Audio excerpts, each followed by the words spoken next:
Good morning. Welcome to the forecast discussion for Friday, February 10th, 2023. Well, we start off the last day of the week with some very warm conditions as a warm front has pushed through, a cold front is approaching, and that has led to very mild conditions invading the region this morning. Our high temperatures for today have essentially already occurred. In fact, we already had some record-breaking temperatures. According to the National Weather Service in New York City, our climate sites at Central Park and LaGuardia have already tied record high temperatures this morning. This was issued at 6:15 a.m. Central Park observed a temperature of 61 degrees, while LaGuardia was at 60. Both temperatures tied a record that was set back in 2001. Now, we have seen our high temperatures for the most part already, but the afternoon high temperatures will still occur, and we'll talk about that in a moment. Right now, we have a cold front that is starting to move through the region, and that's leading to our wind shifting to the west. As you see over the northern interior, we have temperatures already falling back into the mid to upper 40s, lower to mid 50s around the northwestern suburbs, and along the coast ranging anywhere from the upper 50s to lower 60s, a few mid 50s out towards the eastern Long Island with the influence from the Atlantic Ocean. JFK is in the mid-50s. When we have a bit of a wind gust, as a result, winds from the west around 10 to 20 miles per hour, gusting up to 25 miles per hour. That will not last long. Those winds will scale back as we move on through the rest of the day. But as you can see on our surface map and radar from WeatherTap, our frontal boundary structure is very interesting. We have our warm front that has surged up the coast, but you see this feature right here. This is a maritime polar lingering air mass ahead of the cold front and ahead of this occluded front. And then here we have our polar cold front. So this is our air mass coming out of the Gulf of Mexico, surging up the coast. And then here comes our cold front. And then this air mass is a little bit more dense than this warm air mass, but not as dense as this cold air mass, this pure polar air mass that is following in. So that's how you get this type of frontal structure. So you get your occluded front here, which is basically your cold air coming in, your warm air ahead of it, and your maritime air mass right here, and then your warm air mass right up here. So it kind of looks like this, okay, kind of like a V structure.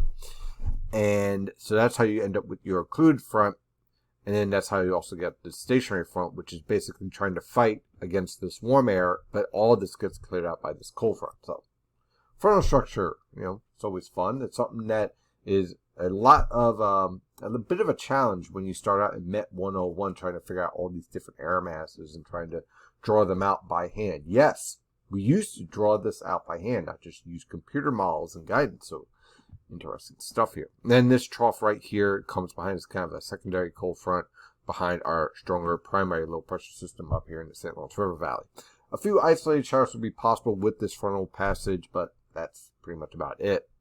We take a look at our latest infrared satellite picture. There's our cold front clearing through, but we have trouble brewing back here towards the plains. This is going to be our next storm that we're going to be watching. Now, primarily, we're looking at most of the impacts of this developing storm towards the southern mid-Atlantic, parts of southern New Jersey on Sunday night, but most of the region, especially the interior, is going to completely miss out on this threat.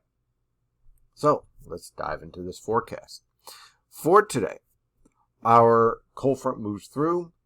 Temperatures fall off a little bit this morning, late morning, and then start to rebound again in the afternoon. Look for afternoon high temperatures. Let's say afternoon because the daily high temperatures have already occurred.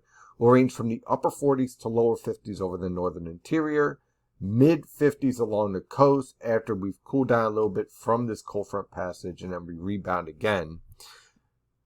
Again, a threat for an isolated shower, but nothing really all that impressive. Tonight into tomorrow morning, look for a sky cloud cover. Could see a flurry up towards the Poconos, but that was about it. Look for low temperatures in the mid to upper 20s over the northern interior, upper 20s to lower 30s along the coast. Tomorrow afternoon, sky cloud cover is expected, with temperatures ranging from the mid to upper 30s over the northern interior, lower to mid 40s along the coast. On Sunday, look for increasing cloud cover as this storm is brewing to the south of us with a northeasterly wind. So a bit of a cool day, but for the most part cloudy and dry for much of the day.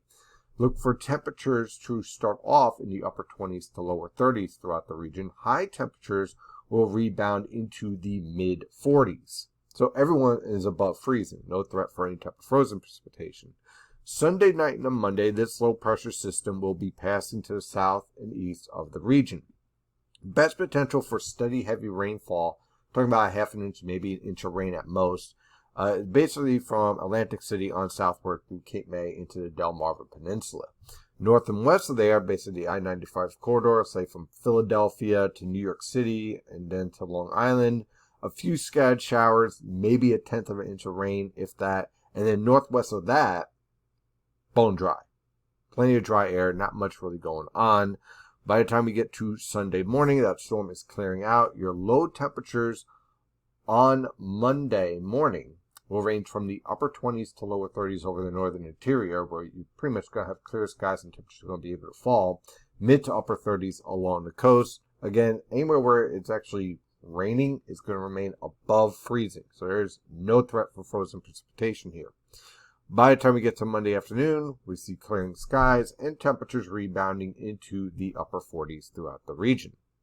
On Tuesday, high pressure will be in control with sky cloud cover. There is a signal for a trough hanging around the area, so I kept in the threat for an isolated shower primarily around Connecticut and the Hudson River Valley. Other than that, we're looking at sky cloud cover on Tuesday with low temperatures ranging from the upper 20s to lower 30s. High temperatures ranging from the upper 40s to lower 50s. On Wednesday, a warm front will move through with a few scattered showers. Look for low temperatures in the mid-30s, high temperatures in the mid-50s. On Thursday, a cold front follows with, again, a few scattered showers, and then that frontal boundary stalls and starts to lift north as a warm front with additional scattered showers in the evening hours. Look for low temperatures to range from the mid to upper 30s over the northern interior, lower to mid 40s along the coast.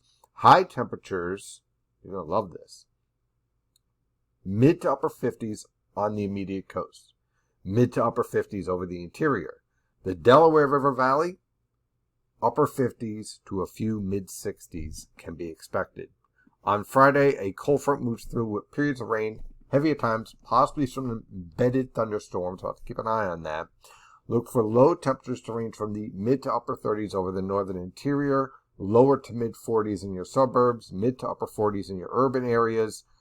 High temperatures will range from the lower to mid 40s over the northern interior, upper 40s to mid 50s on your northwest suburbs, and mid to upper 50s along the coast. We may crack 60 degrees in the southern Delaware River Valley, basically around Philadelphia and southwestern New Jersey, depending on the timing of the cold front and how much warm air is able to surge ahead of the cold front before it moves through. So we'll keep an eye on that. More spring-like than anything else. That is your forecast discussion for today. I hope you have a wonderful weekend, and as always, stay safe out there.